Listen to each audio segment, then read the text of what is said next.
له کلونو وروسته نړیوال جام کې د افغانستان بریاو د هیوادوالو خوښوي.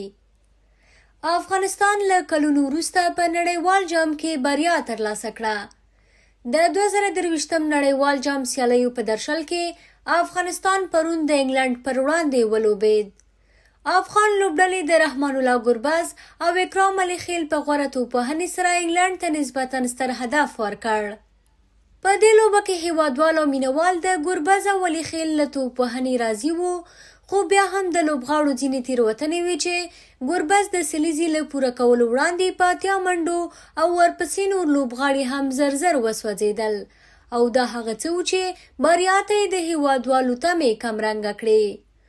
خو افغان لوبډلې د توپوهنې پر مهال خپلې تېروتنې په توپچونه کې جبران کړې او انګلند یې پرېنښود چې هدف ته ځان ورسوي.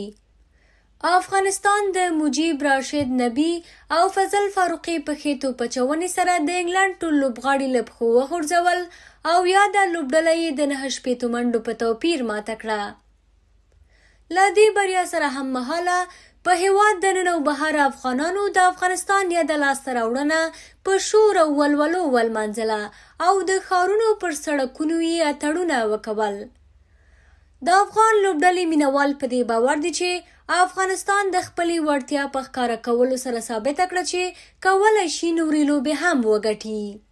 په ورته مهال د افغان لوبغاړو ترڅنګ د نړۍ یو شمېر مشهورو لوبغاړو هم افغانستان او افغانانو ته د دغې بریا مبارکي ورکړې او د افغان لوبډلې د په زړه پورې لوبې ستاینه یې کړې.